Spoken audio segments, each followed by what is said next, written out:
आपका स्वागत है एकोज ऑफ थॉट में। कल्पना कीजिए आप एक ऐसे सफर पर निकल रहे हैं जहां सवाल जवाबों से बड़े हैं और सच्चाई एक नहीं कई रूपों में सामने आती है। ये सिर्फ दर्शन नहीं, ये जिंदगी के सबसे गहरे उलझाव हैं। वो पैराडॉक्सेस जो दिखते तो सरल हैं पर सोचने पर हर धारणा हिला देते हैं। कभी ये सवाल उठाते हैं कि मैं कौन हूँ, तो कभी ये समझने पर मजबूर करते हैं कि क्या जो हम सच मानते हैं वो सच है भी या नहीं। इस सीरीज में हम उतरेंगे उन विचार प्रयोगों की दुनिया में जहाँ सोचने की शुरुआत होती है, परंतु नहीं तैयार हो जाइए, क्योंकि ये सिर्फ ज्ञान नहीं, ये एक दिमागी यात्रा है जहाँ हर पैराडॉक्स आपके सोचने के तरीके को बदल देगा। द पैराडॉक्स ऑफ आइडेंटिटी, पहचान का विरोधाभास। कल्पना कीजिए आप एक शांत झील के किनारे बैठे हैं, सूरज ढल रहा है और आप अपने अतीत को याद कर रहे हैं। क्या आप वही इंसान हैं जो 10 साल पहले थे? शायद नहीं। आपका शरीर बदल चुका है, सोचने का तरीका भी शायद बदल गया है, आपके कुछ पुराने दोस्त अब नहीं हैं और शायद आपने नए रिश्ते भी बनाए हैं। लेकिन एक सवाल है, अगर सब कुछ बदल गया है तो आप कौन हैं? यही है द पैराडॉक्स ऑफ आइडेंटिटी। चलिए एक कहानी से इसे समझते हैं। एक समय की बात है, एक नाव थी, थीसियस की नाव। ये नाव एक राजा की थी और बहुत महत्वपूर्ण मानी जाती थी। साल दर साल नाव का एक एक हिस्सा टूटता गया और हर बार उसे एक नए हिस्से से बदल दिया गया। 20 साल बाद उस नाव का एक भी पुराना हिस्सा बाकी नहीं था। सवाल ये उठा, क्या ये अब भी थीसियस की वही नाव है? अब सोचिए, किसी ने उन पुराने हिस्सों को संभालकर एक दूसरी नाव बना दी। अब असली नाव कौन सी है? वो जो धीरे धीरे बदली गई या वो जो पुराने टुकड़ों से फिर से बनाई गई? यही पहचान का विरोधाभास है। क्या हमारी पहचान हमारे शरीर से तय होती है या हमारी यादों से? अगर आपकी सभी यादें मिटा दी जाएं और आपके शरीर को किसी और की यादों से भर दिया जाए तो असली आप कौन होंगे? दार्शनिक कहते हैं पहचान एक स्थिर चीज नहीं है, बल्कि एक बहती हुई नदी की तरह है जो दिखती एक सी है लेकिन हर पल बदल रही होती है। और जब हम यह मान लेते हैं कि हम बदलते रहते हैं, तभी हम समझ पाते हैं कि स्वयं को जानना एक यात्रा है, मंजिल नहीं। अब गहरी सांस लीजिए और सोचिए आज के आप में कितनी परछाइयां हैं बीते हुए आपकी। चलिए अब आगे बढ़ते हैं। अगला रहस्य इंतजार कर रहा है, द एक्सपीरियंस मशीन, अनुभव की मशीन। कल्पना कीजिए एक ऐसी मशीन हो जो आपके मस्तिष्क से जुड़ जाए और आपको वो हर अनुभव दे सके जो आप चाहते हैं, सफलता, प्यार, रोमांच, सम्मान। अब सोचिए एक दिन आपको ऑफर दिया जाए कि आप इस मशीन में प्रवेश करें और वहाँ पूरी जिंदगी सिर्फ सुखद अनुभवों में जिएं। कोई दर्द नहीं, कोई असफलता नहीं, बस आनंद, सिर्फ आनंद। क्या आप उस मशीन में हमेशा के लिए रहना चाहेंगे? दार्शनिक रॉबर्ट नोजिक ने इस विचार को द एक्सपीरियंस मशीन कहा। उनका मानना था अगर सिर्फ सुख ही सब कुछ होता तो हम खुशी देने वाली मशीन में घुसने से कभी इनकार न करते। लेकिन बहुत से लोग इनकार कर देते हैं। क्यों? क्योंकि हमें सिर्फ अच्छा महसूस करना नहीं चाहिए, हमें वास्तविक जीवन जीना चाहिए। असली अनुभव, असली संघर्ष, असली संबंध। अगर हमें मालूम हो कि वो खुशी सिर्फ एक सिमुलेशन है तो क्या वह सच्ची खुशी है? यह पैराडॉक्स हमें चुनौती देता है। क्या सिर्फ सुख ही जीवन का लक्ष्य है या फिर सत्य, प्रयास और असलियत उससे भी ज्यादा मायने रखते हैं? और कहीं ऐसा तो नहीं कि हम रोज अपनी खुद की छोटी छोटी एक्सपीरियंस मशीन्स में जी रहे हों? सोशल मीडिया, कल्पनाएं, झूठी उम्मीदें। क्या आप जागना चाहेंगे? साथ में गलती नहीं करता। 8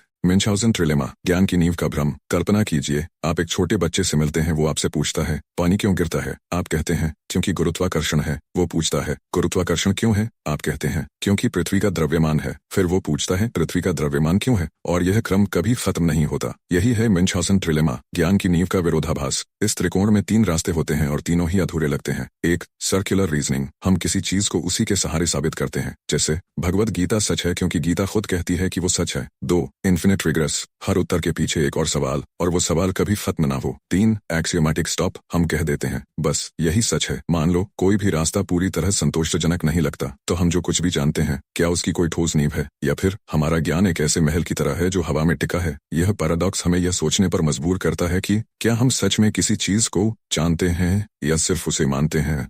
द प्रॉब्लम ऑफ ईवल, बुराई की पहेली। कल्पना कीजिए एक बच्चा सड़क पर रो रहा है, उसके पास खाना नहीं है, उसके माँ बाप नहीं है और कोई मदद को नहीं आ रहा। अब सोचिए अगर ईश्वर सर्वशक्तिमान है, सर्वज्ञ है और पूर्ण रूप से दयालु है तो इस बच्चे की मदद क्यों नहीं हो रही? यही है द प्रॉब्लम ऑफ ईवल। अगर ईश्वर बुराई को रोक सकता है लेकिन रोकता नहीं तो वो दयालु नहीं है। अगर ईश्वर रोकना चाहता है पर रोक नहीं पाता तो वो सर्वशक्तिमान नहीं है। अगर वो न रोकना चाहता है न रोक पाता है तो वो ईश्वर नहीं है। यह प्रश्न सिर्फ धार्मिक नहीं, भावनात्मक और अस्तित्व से जुड़ा हुआ है। लोग कहते हैं बुराई इंसान की आजादी से आती है, या बुराई के बिना अच्छाई का मूल्य नहीं होता, या कभी कभी ईश्वर की योजनाएं हमें समझ नहीं आती। लेकिन यह तर्क सबको संतोष नहीं देते। शायद बुराई के अस्तित्व का मतलब ये नहीं कि ईश्वर नहीं है, बल्कि ये कि हमारा ईश्वर के बारे में समझना अधूरा है। द अनएक्सपेक्टेड गिफ्ट पैराडॉक्स, अनपेक्षित उपहार का विरोधाभास। सोचिए आपके जन्मदिन से ठीक 1 हफ्ता पहले आपका सबसे करीबी दोस्त मुस्कुराते हुए कहता है इस बार तुम्हें ऐसा सरप्राइज मिलेगा जिसकी तुम कल्पना भी नहीं कर सकते। पर याद रखना जिस दिन मिलेगा उस दिन तुम जरा भी उम्मीद नहीं कर रहे होगे। और अब बस खेल शुरू। आप हर सुबह जागते हैं और सोचते हैं क्या आज वो दिन है? सोमवार को कुछ नहीं हुआ तो आप सोचते हैं शायद मंगलवार, लेकिन अब तो आप तैयार हैं, और अगर आप तैयार हैं तो फिर सरप्राइज नहीं रहा, फिर शायद बुधवार, लेकिन अब आप ये सोच सोचकर हर दिन की संभावनाएं खत्म करते जा रहे हैं और धीरे धीरे आप थक जाते हैं और मान लेते हैं कि शायद इस बार कुछ नहीं होने वाला। और ठीक उसी पल शनिवार की दोपहर दरवाजे की घंटी बजती है और बाहर आपके सारे दोस्त खड़े हैं, बैलून, केक, गिफ्ट और एक जोरदार सरप्राइज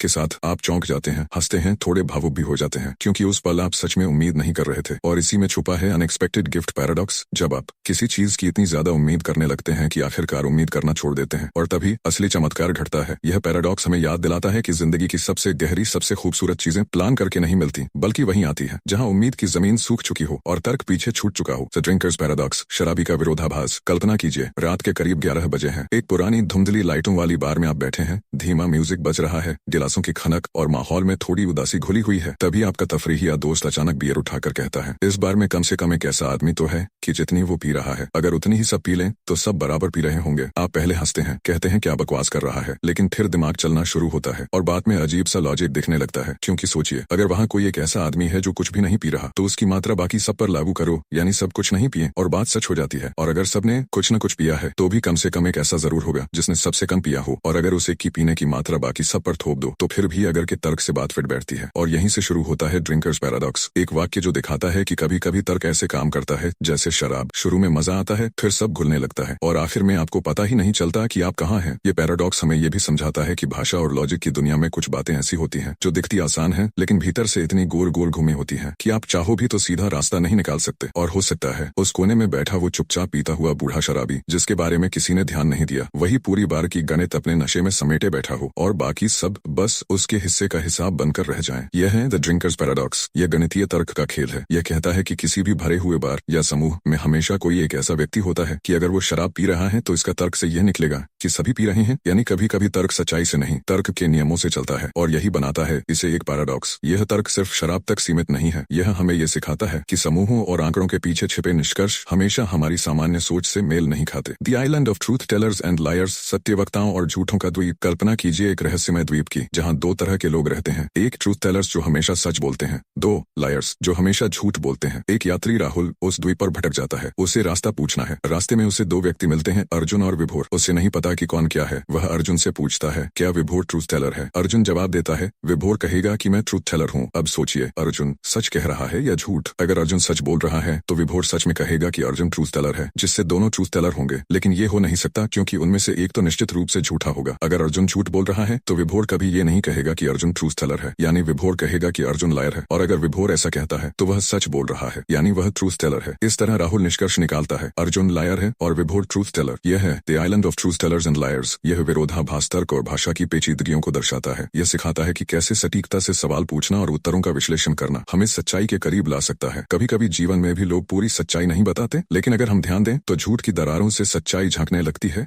द एपिमेनाइड्स पैराडॉक्स। कल्पना कीजिए, आप एक पहाड़ी गांव में घूम रहे हैं, शाम की ठंडी हवा आपके चेहरे को छू रही है और सूरज धीरे धीरे पहाड़ियों के पीछे छिप रहा है। आप एक पुराने मंदिर की सीढ़ियों पर बैठते हैं, जहां एक बुजुर्ग संत पहले से ही मौन बैठे हैं। आप उनके पास जाकर कुछ शांति की उम्मीद में बैठ जाते हैं। वे आपकी ओर देखते हैं और एक अजीब बात कहते हैं, हमारे गाँव का हर आदमी झूठा है। आप मुस्कुराते हैं, पर अचानक रुक जाते हैं, क्योंकि आप समझते हैं कि वो भी इसी गाँव के हैं। तो अगर वो कह रहे हैं कि हर आदमी झूठा है, तो क्या वो खुद भी झूठे हैं? अगर वो झूठ बोल रहे हैं तो शायद ये बात सच नहीं है, यानी गाँव में कोई तो सच्चा है। लेकिन अगर वो सच कह रहे हैं तो फिर वो खुद भी झूठे हुए, और फिर वो झूठ बोल रहे हैं। आपका दिमाग घूमने लगता है। यही है एपिमेनिडिस पैराडॉक्स। एक ऐसा वाक्य जो खुद को ही काटता है, जैसे एक सांप जो अपने ही पूंछ को निगलने लगता है, एक बयान जो अपने ही सच को नकार देता है। अब कल्पना कीजिए, एक कागज पर सिर्फ एक ही वाक्य लिखा हो, मैं हमेशा झूठ बोलता हूँ। अगर ये वाक्य सच है तो इसका मतलब वह व्यक्ति झूठ बोल रहा है, यानी ये वाक्य झूठा है। और अगर ये झूठ है तो शायद वह सच बोल रहा है, लेकिन फिर वो वाक्य सच हुआ, और फिर से वही उलझन। ये वो जगह है जहाँ तर्क खुद के पैरों पर कुल्हाड़ी मारता है। एपिमेनिड्स पैराडॉक्स सिर्फ एक पहेली नहीं, एक दर्पण है जो हमें दिखाता है कि भाषा और तर्क की सीमाएं कहाँ तक हैं। हम सोचते हैं कि हर बात का सच या झूठ में जवाब होता है, लेकिन कुछ बातें खुद ही सवाल बनकर लौट आती हैं। कभी कभी जिंदगी में ऐसे पल आते हैं जब आप कुछ महसूस करते हैं, पर उसे शब्दों में बांध नहीं सकते। आप सच कहना चाहते हैं, लेकिन आपकी भाषा खुद से लड़ने लगती है। और शायद यही इस विरोधाभास की सुंदरता है कि यह हमें सिखाता है कि हर सवाल का जवाब जरूरी नहीं होता। कुछ सवाल बस महसूस किए जाते हैं, उनके साथ बैठा जाता है, जैसे उस बुजुर्ग संत के पास जो चुपचाप झूठ और सच के बीच बैठा मुस्कुराता है। The two envelopes problem. मान लीजिए आप एक पुराने ऑफिस के कमरे में बैठे हैं। सामने लकड़ी की टेबल पर 2 बंद लिफाफे रखे हैं। कमरे में बस दीवार, घड़ी की टिक टिक और एक आदमी की गहरी आवाज गूंजती है। इन 2 लिफाफों में से एक में तुम्हारे इनाम की असली रकम है और दूसरे में उससे ठीक डबल। तुमने एक लिफाफा चुना, थोड़ा भारी लगा, खोला, उसमें T5 निकले। अब सवाल उठता है क्या दूसरा खोलें? सोचो, अगर इस लिफाफे में T5 है तो दूसरे में T10 भी हो सकते हैं, लेकिन कहीं ये वो बड़ा वाला था तो दूसरे में सिर्फ 500 निकलेंगे। और फिर चालाक दिमाग कहता है भाई रिस्क लो, शायद डबल मिल जाए। लेकिन यहीं शुरू होता है द 2 एनवेलप्स प्रॉब्लम, एक ऐसा झोल जो लॉजिक को जाल में फंसाता है। क्योंकि कोई भी लिफाफा खोलो, तुम्हारा दिमाग कहेगा कि दूसरा शायद बेहतर है, हर बार लगेगा दूसरे में ज्यादा है और तुम बार बार बदलते रहोगे, कभी संतुष्ट नहीं हो पाओगे। और जिंदगी में भी ऐसा ही होता है। जब हम किसी रिश्ते, नौकरी या फैसले में होते हैं और अचानक मन कहता है शायद दूसरा ऑप्शन बेहतर होता, शायद वहाँ ज्यादा था। लेकिन सच ये है कि कभी कभी बदलाव की चाह सिर्फ भ्रम होती है, एक ऐसा तर्क जो हर बार तुम्हें अस्थिर करता है। और असली सवाल ये नहीं कि दूसरा लिफाफा खोलना चाहिए या नहीं, असली सवाल ये है क्या तुम कभी रुककर उस एक फैसले में भरोसा कर सकते हो या हमेशा दूसरे लिफाफे की लालच में जीते रहोगे।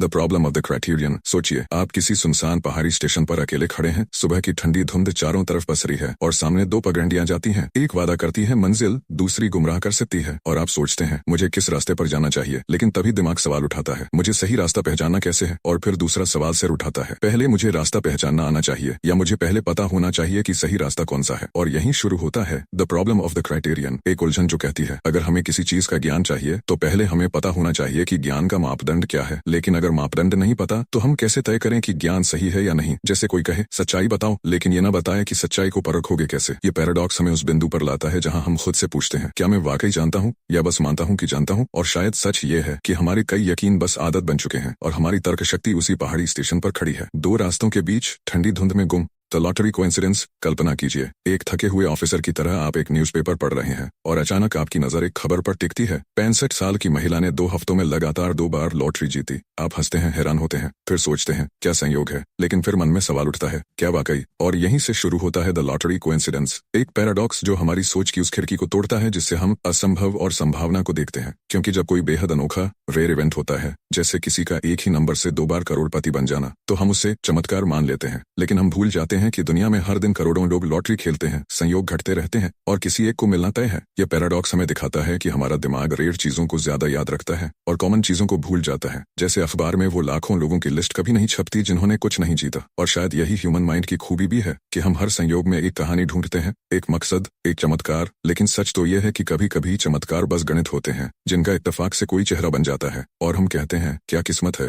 The sorcerer's apprentice syndrome. कल्पना कीजिए, आप एक पुरानी लाइब्रेरी में अकेले हैं, किताबों की पुरानी गंध, लकड़ी की अलमारियां और दीवार पर लटकती एक धुंधली पुरानी पेंटिंग एक जादूगर की। आप उत्सुकता में उसकी खुली किताब पढ़ते हैं और अचानक एक मंत्र बोल देते हैं। झाड़ू अपने आप फर्श साफ करने लगती है, बाल्टियां खुद पानी भरने लगती है, सब कुछ अपने आप। पहले आप मुस्कुराते हैं, फिर चौंकते हैं, फिर डरने लगते हैं क्योंकि अब वो सब रुक नहीं रहा। यही है द सोर्सरर्स अप्रेंटिस सिंड्रोम, जब हम एक ऐसी शक्ति या प्रणाली को शुरू कर देते हैं जिसे बाद में नियंत्रित नहीं कर पाते। यह केवल किसी पुरानी परिकथा की बात नहीं, यह आज की दुनिया का सच है। सोचिए, जब हमने एल्गोरिदम या मशीन्स को ऑटोमेट करना सिखाया और अब वो डिसीजंस खुद ले रहे हैं। एक बार चल पड़ा सिस्टम तो फिर वो अपने ही निर्देशों में उलझकर अनजाने खतरे पैदा करने लगता है और इंसान जिसने शुरुआत की थी अब किनारे खड़ा बस देखता है। इस पैराडॉक्स में छुपा है वह डर जो हर आविष्कार के साथ आता है कि अगर हमने कुछ बना तो लिया तो क्या हम वाकई उसे समझते भी हैं, या हम सब उस जादू के शिष्य हैं जो सिर्फ चालू करना जानते हैं पर रोकना नहीं। The infinite regress of reasons. वो एक पत्थर पर आंखें मूंद कर ध्यान कर रहा है। आप पूछते हैं सत्य क्या है? वो बिना आंखें खोले जवाब देता है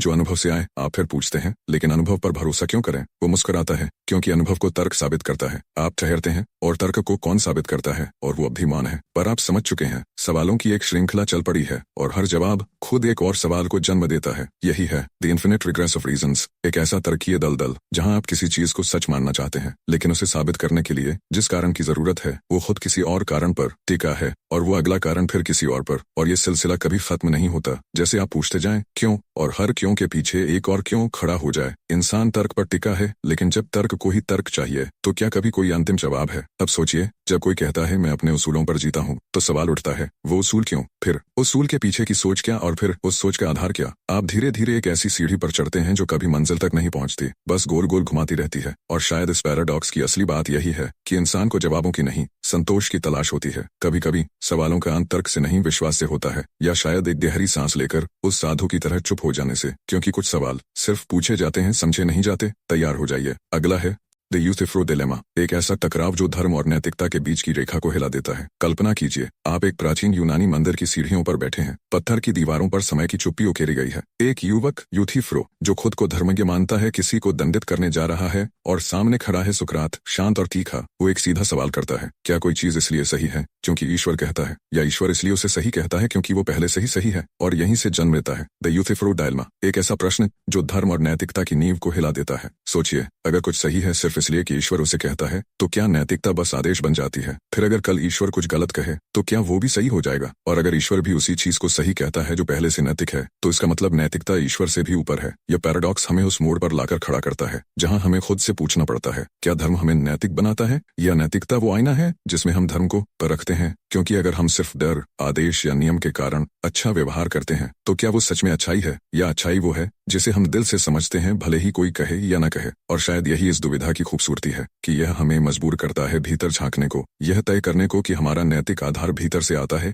या बाहर से थोपा गया है। और उस प्राचीन मंदिर की सीढ़ियों पर बैठा सुकरात आज भी हर विचार करने वाले मन में वही सवाल पूछता है, क्या तुम अच्छाई को समझते हो या बस मानते हो? अब हम दर्शन, विज्ञान, पहचान और अस्तित्व के और भी गहरे पानी में उतरने वाले हैं। आइए शुरू करते हैं। चारों ओर सुनसान, रेत के टीले और ऊपर एक चमकता सूरज जैसे हर सोच को भेद रहा हो। तभी एक रहस्यमयी आवाज गूंजती है, मैं सर्वज्ञ हूँ, मुझे सब कुछ पता है, अतीत, भविष्य और हर मन की बात। आप रुकते हैं, सोचते हैं, क्या वाकई कोई ऐसा हो सकता है जिसे सब कुछ पता हो और यहीं से जन्म लेता है? द पैराडॉक्स ऑफ ओमनिशायंस, सर्वज्ञता का विरोधाभास। अब सोचिए, अगर किसी सर्वशक्तिमान को भविष्य पहले से पता है, तो क्या वो खुद भी अपना फैसला नहीं बदल सकता? अगर भगवान को पहले से पता है कि आप कल क्या सोचेंगे, तो क्या आपके पास वाकई इच्छा की आजादी है? और अगर नहीं है, तो क्या आप सिर्फ एक स्क्रिप्ट पर चलने वाला पात्र है? दूसरी तरफ, अगर वह भविष्य बदल सकता है, तो क्या वह सर्वज्ञ है? क्योंकि अगर कोई चीज बदल सकती है, तो वो निश्चित कैसे थी? यही इस पैराडॉक्स की गहराई है कि अगर किसी को सब कुछ पहले से पता है, तो या तो भविष्य तय है और हम बस कठपुतलियां हैं, या फिर भविष्य तय नहीं है तो कोई भी उसे पूरी तरह जान नहीं सकता, यहाँ तक कि ईश्वर भी नहीं। और शायद यही सवाल सबसे भारी है, क्या हर चीज का पता होना शक्ति है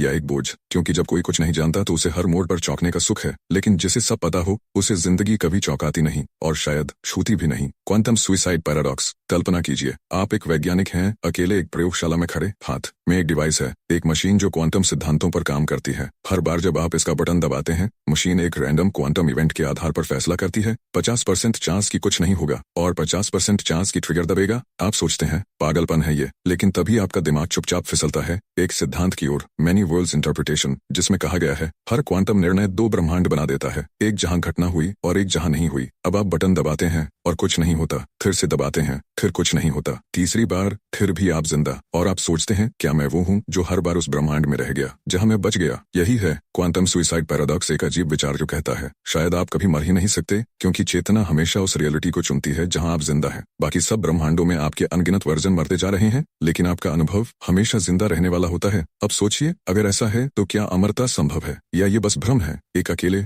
बचे हुए वर्जन का, जो कभी यह नहीं जान पाएगा कि बाकी सब वर्जन कब मरते गए? यह पैराडॉक्स हमें उस डर से टकराता है कि मौत शायद अंत नहीं, बल्कि संभावनाओं की एक परत भर है, और जिंदगी वो हर बार बच जाने वाले आपकी कहानी है जो कभी खत्म नहीं होती, सिवाय उन ब्रह्मांडों के जिनमें आप अब नहीं है। द प्रॉब्लम ऑफ इंडक्शन, जहां हम सीखते हैं कि जो आज तक होता आया है वो कल भी होगा। क्यों मानते हैं हम ये? बोलिए, सुनना चाहेंगे अभी? बहुत बढ़िया। अब हम प्रवेश कर रहे हैं उस भ्रम में जो हमारी हर रोज की सोच का हिस्सा है, एक ऐसा जाल जिसमें हम सभी फंसे हैं, लेकिन शायद कभी गौर ही नहीं किया। The problem of induction. कल्पना कीजिए, आप हर सुबह एक झील के किनारे चाय पीते हैं, सूरज रोज पूरब से निकलता है, पक्षी हर दिन एक जैसी धुन में चहचहाते हैं, और आप सोचते हैं कल जैसा हुआ आज भी वैसा होगा, और शायद कल भी। लेकिन तभी एक बूढ़ा नाविक पास आकर मुस्कुराता है और कहता है, क्या सूरज कल भी उगेगा, या तुम बस मानकर चल रहे हो? आप चौंकते हैं, क्योंकि यही है द प्रॉब्लम ऑफ इंडक्शन, वो विरोधाभास जो कहता है हम भविष्य के बारे में जो भी मानते हैं वो सिर्फ गुजरे हुए कल पर आधारित होता है। लेकिन क्या अतीत कभी गारंटी बन सकता है? अब सोचिए, हम मानते हैं कि आग जलाती है, पानी गीला होता है, ग्रेविटी हमेशा नीचे की ओर खींचती है, लेकिन ये यकीन किस पर टिका है? हमारे अनुभव पर अनुभव तो बीता हुआ समय है। क्या ये जरूरी है कि जो अब तक हुआ है वही आगे भी हो? जैसे एक टर्की जो हर दिन इंसानों से खाना पाता है और सोचता है ये लोग मेरे शुभचिंतक हैं, हर दिन का अनुभव उसके विश्वास को और मजबूत करता है जब तक कि एक दिन थैंक्स गिविंग आ नहीं जाता। यही इस पैराडॉक्स की चुभन है कि हमारा तर्क, हमारी साइंस, हमारी प्लानिंग सब एक ऐसे आधार पर टिकी हैं जिसे हम सिर्फ अब तक ऐसा हुआ है कहकर सही मान लेते हैं। लेकिन क्या भरोसा कि कल भी सूरज निकलेगा या कहीं बस हमारा यकीन ही निकलेगा। अब अगले मोड़ पर है एक विज्ञान कथा जैसा प्रयोग, पारफिट्स टेलीपोर्टर, जहां सवाल है अगर आप कहीं और बन जाएं तो आप अब भी आप हैं, तैयार हैं अगले ट्रिप के लिए? बहुत बढ़िया। अब हम पहुंचते हैं उस जगह जहां शरीर, आत्मा और पहचान तीनों आपस में गड़बड़ हो जाते हैं। ये वो सवाल है जो एक साईफाई डिवाइस के बहाने मैं कौन हूं जैसे सबसे गहरे प्रश्न को छूता है। पारफिट्स टेलीपोर्टर, कल्पना कीजिए, है और बोर्डिंग पास आपके हाथ में। आपको बस अंदर जाना है और सेकंडों में आप हजारों मील दूर किसी दूसरे ग्रह पर होंगे। लेकिन टेलीपोर्टर कैसे काम करता है? वो आपके शरीर को स्कैन करता है, हर परमाणु का नक्शा बनाता है, फिर आपको वहीं खत्म कर देता है और उस नक्शे से दूसरी जगह पर ठीक वैसा ही दूसरा आप बना देता है। सोच, यादें, व्यक्तित्व सब वही। अब सवाल उठता है, क्या वो आप हैं या सिर्फ आपकी कॉपी? यही है पारफिट्स टेलीपोर्टर पैराडॉक्स। अगर कोई आपकी एक हूबहू कॉपी बना दे तो क्या वो आप है या असली आप तो यही मर चुके हैं? अब सोचिए,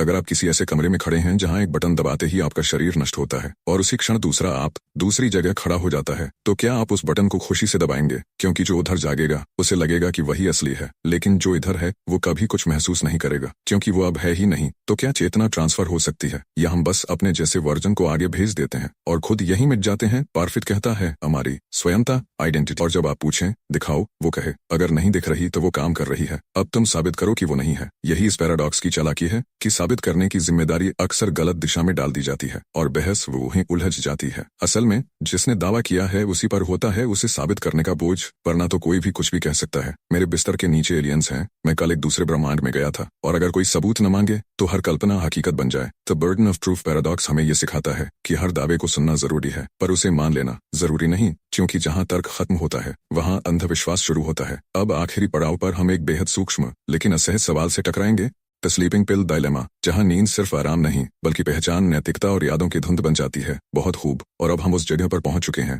जहां चेतना और नींद के बीच की सीमाएं धुंधली हो जाती हैं, जहां एक आसान सा निर्णय एक गहरे दार्शनिक संकट का दरवाजा खोलता है। The sleeping pill dilemma. आप एक नए इंसान की तरह उठेंगे, ताजा, खाली पन्ने की तरह। आप थोड़ा हिचकते हैं लेकिन डॉक्टर फिर कहता है तकलीफें मिट जाएंगी, दर्द भी, बस एक गोली और सब कुछ नया। आप सोचते हैं क्या मैं वो इंसान रहूंगा जो अब हूं, या जो जागेगा वो कोई और होगा और मैं तो अभी ही खत्म हो जाऊंगा? यही है द स्लीपिंग पिल डायलेमा, एक पैराडॉक्स जो पूछता है अगर यादें मिट जाएं तो क्या आप भी मिट जाते हैं? क्या हमारी पहचान सिर्फ हमारी यादों का पुलिंदा है? अब सोचिए, अगर कोई और आपकी जगह जागता है आपकी ही बॉडी में, लेकिन उसे वो सब याद नहीं जो आपने जिया, महसूस किया, सहा, तो क्या वो आप है या आप पिछली रात की नींद में ही हमेशा के लिए चले गए? यहाँ नींद सिर्फ एक ब्रेक नहीं बल्कि संभावित मृत्यु बन जाती है, निराकार, शांत लेकिन स्थायी। और इसी में उलझा है यह विरोधाभास कि कभी कभी आराम और अस्तित्व के बीच का फासला उतना नहीं होता जितना हम समझते हैं। कभी नींद मुक्ति हो सकती है और कभी मिट्टी। The decision making loop. कल्पना कीजिए आप एक शॉपिंग मॉल में खड़े हैं, आपके सामने 50 तरह के जूते रखे हैं, कुछ स्टाइलिश, कुछ आरामदायक, कुछ महंगे, कुछ डिस्काउंट में। आप एक एक उठा के देखते हैं, सोचते हैं कौन सा लें,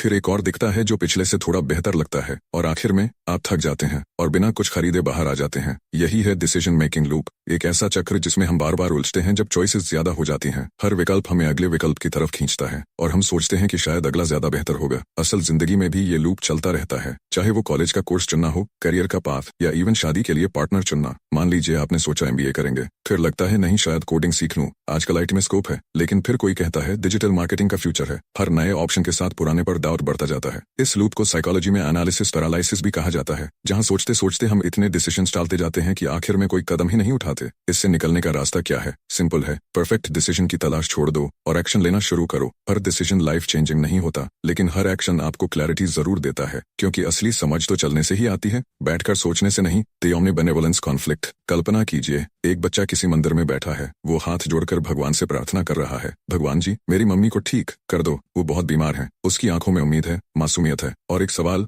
अगर भगवान सब कुछ कर सकते हैं और सबके लिए अच्छे हैं तो फिर बुराई क्यों होती है? यही सवाल उठाता है एक गहरा फिलोसॉफिकल कॉन्फ्लिक्ट, द ओमनीबेनेवोलेंस कॉन्फ्लिक्ट। अगर ईश्वर ओमनिशिएंट हैं यानी सब कुछ जानते हैं, ओमनीपोटेंट हैं यानी सब कुछ कर सकते हैं, और ओमनीबेनेवोलेंट हैं यानी पूरी तरह दयालु हैं, तो फिर इस दुनिया में इतनी पीड़ा, दुख और अन्याय क्यों है? सोचिए, कोई अच्छा इंसान सड़क हादसे में मर जाता है और एक क्रिमिनल बच निकलता है, कोई माँ अपने नवजात को खो देती है और कोई भूखा बच्चा बिना इलाज के दम तोड़ देता है। तो सवाल उठता है, क्या भगवान वाकई सबके लिए दयालु है? इस कॉन्फ्लिक्ट को कई दार्शनिकों ने अलग अलग तरीकों से समझाने की कोशिश की है। कुछ कहते हैं दुख इंसान की आजादी का नतीजा है, अगर हमें फ्री विल मिली है तो अच्छाई और बुराई दोनों के दरवाजे खुले होंगे। कुछ मानते हैं कि हम जिस सफरिंग को बुरा मानते हैं उसका कोई हायर पर्पस होता है जो हमें अभी दिख नहीं रहा। पर सच ये भी है कि जब किसी अपने के साथ कुछ बुरा होता है तो ये हायर पर्पस की बातें थोड़ी खोखली लगती हैं। इस कॉन्फ्लिक्ट का कोई सीधा जवाब नहीं है, लेकिन ये सवाल हमें सोचने पर मजबूर करता है कि आस्था, दया और तकलीफ के बीच हमारी समझदारी कितनी जटिल है। शायद भगवान का काम सब कुछ ठीक करना नहीं, बल्कि हमें वो स्ट्रेंथ देना है जिससे हम तकलीफों से लड़ सकें।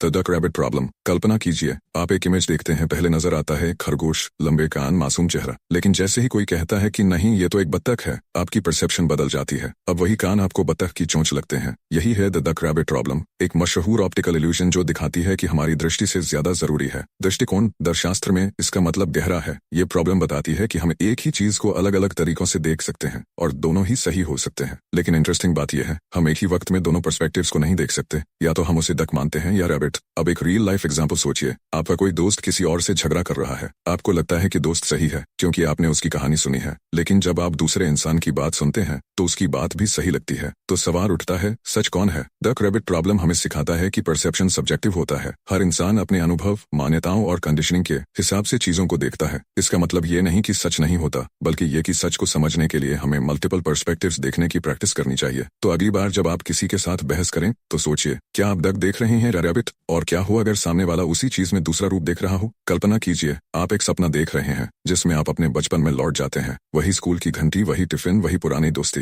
आप हंसते हैं, जीते हैं, और फिर अचानक नींद खुलती है। आप सोचते हैं, क्या वो बीता हुआ समय था, या क्या मैं दोबारा उसी समय में पहुंच गया था? यही है सर्कुलर टाइम पैराडॉक्स, एक ऐसी फिलोसॉफिकल पहेली जो कहती है कि क्या समय सच में आगे ही बढ़ता है या वो एक साइकिल की तरह बार बार खुद को दोहराता है। हम आमतौर पर समय को एक स्ट्रेट लाइन की तरह सोचते हैं, पास्ट से प्रेजेंट और फिर फ्यूचर की ओर, लेकिन कई एंशिएंट कल्चर्स और मॉडर्न थिंकर्स मानते हैं कि समय लिनियर नहीं बल्कि सर्कुलर है। जैसे दिन के बाद फिर रात, के बाद फिर दिन। ऋतुएं हर साल लौटती हैं, जन्म, मृत्यु और फिर पुनर्जन्म, ये सभी समय के चक्र को दर्शाते हैं। एक रिलेटेबल उदाहरण लीजिए, आपके साथ कभी ऐसा हुआ है कि आप कोई नई जगह जाते हैं और आपको लगता है मैं यहाँ पहले भी आ चुका हूँ, या किसी कॉन्वर्सेशन के दौरान अचानक लगता है कि ये बातें पहले हो चुकी हैं। इसे कहते हैं डेजा वू, और ये सर्कुलर टाइम की संभावना को महसूस करने जैसा होता है। कुछ थिंकर्स ये भी कहते हैं कि हम एक इन्फिनिट लूप में फंसे हैं, हर जन्म, हर गलती, हर खुशी बार बार दोहराई जा रही है। जर्मन फिलोसोफर नीचे ने इसे कहा था इटर्नल रिकरेंस, एक विचार कि हम हर चीज को अनगिनत बार जीते हैं। तो सवाल यह है, क्या हम समय के रेखीय बहाव में बह रहे हैं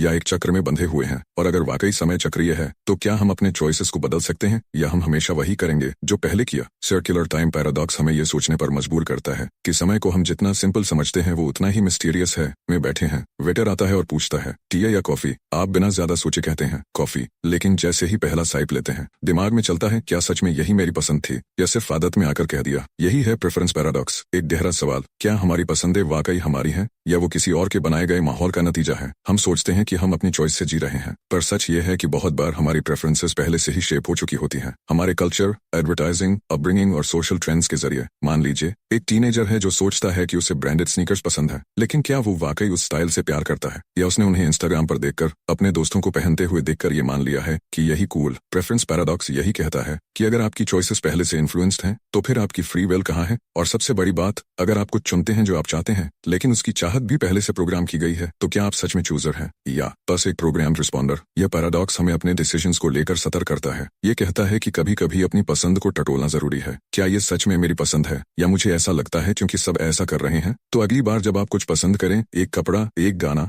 एक इंसान, एक पल रुककर सोचिए, ये मेरा चुनाव है या मुझे बस लगता है कि ये मेरा है। The twin earth thought experiment. कल्पना कीजिए, एक और धरती है, हमारी अर्थ जैसी ही, वहाँ आपके जैसे ही लोग हैं, आपकी ही तरह सोचते हैं, हंसते हैं, रोते हैं, और वहाँ भी पानी जैसा ही कुछ है, वैसे ही बहता, पारदर्शी, प्यास बुझाने वाला, लेकिन केमिकल स्ट्रक्चर अलग है। वहाँ उसे भी वाटर ही कहा जाता है, पर क्या वो वाकई पानी है? यही है the twin earth thought experiment, जिसे पेश किया था फिलोसोफर हिलैरी पटनम ने। ये सवाल उठाता है, क्या किसी चीज की मीनिंग सिर्फ उसके गुणों से तय होती है या उस कॉन्टेक्स्ट और बैकग्राउंड से भी जहाँ वो मौजूद है? अब इसे एक रिलेटेबल उदाहरण से समझते हैं। मान लीजिए आप प्यार, शब्द सुनते हैं, भारत में ये एक इमोशनल कनेक्शन है, त्याग, अपनापन, समर्पण, समर्पण। लेकिन किसी और कल्चर में लव का मतलब कुछ और हो सकता है, फिजिकल अट्रैक्शन या कंपेनियनशिप। अब सवाल ये है, क्या दोनों लोग एक ही चीज की बात कर रहे हैं? ट्विन अर्थ थॉट एक्सपेरिमेंट कहता है कि हम जिन शब्दों का इस्तेमाल करते हैं वो यूनिवर्सल नहीं होते, उनकी मीनिंग हमारे एनवायरनमेंट, एक्सपीरियंस और समाज के अनुसार बनती है। और ये बात केवल भाषाई स्तर पर ही नहीं बल्कि आइडेंटिटी, एथिक्स और रियलिटी तक लागू होती है। तो सोचिए, अगर कोई आप जैसा ही ट्विन दूसरी अर्थ पर है, जो वही डिसीजन ले रहा है, वही सोच रहा है,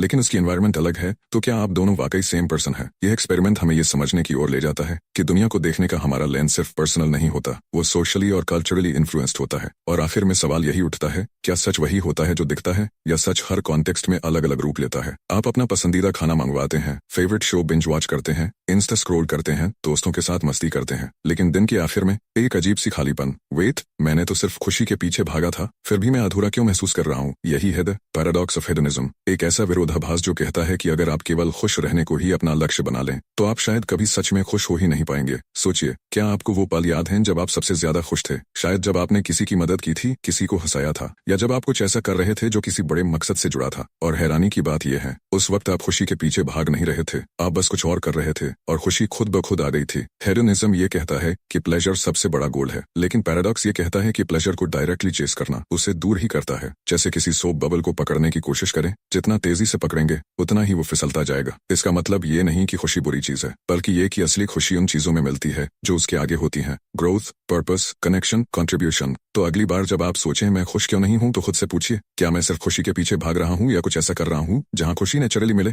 क्योंकि कभी कभी खुशी मिलती नहीं है, घटती है, जब हम बस उसी के पीछे भागते हैं। इन 27 पैराडॉक्स की यात्रा में हमने खोजा कि कभी कभी सवाल जवाबों से ज्यादा मूल्यवान होते हैं। हमने समय को चक्र की तरह देखा, खुशी को एक पहेली की तरह और अपने अस्तित्व को एक अनसुलझे रहस्य की तरह। लेकिन ये यात्रा अभी खत्म नहीं हुई, क्योंकि जब भी आप किसी पैराडॉक्स को समझते हैं तो आप खुद को थोड़ा और बेहतर तरीके से समझ पाते हैं। अगर ये वीडियोस आपको सोचने पर मजबूर कर गए तो लाइक करें, शेयर करें उनके साथ जो ऐसी ही गहरी बातों में दिलचस्पी रखते हैं, और सब्सक्राइब करें एकोज ऑफ थॉट को, क्योंकि यहाँ हम और भी रहस्यों से पर्दा उठाएंगे। और नीचे कमेंट में जरूर बताएं, इन सभी पैराडॉक्स में से किसने आपके दिमाग को सबसे ज्यादा झकझोरा? हमें आपके विचार सुनना अच्छा लगेगा। याद रखिए, ज्ञान वही है जो आपके साथ बढ़ता रहे, और सवाल वही जो आपको जगाए रखें। फिर मिलेंगे किसी और रहस्यमय यात्रा पर एकोज ऑफ थॉट के साथ।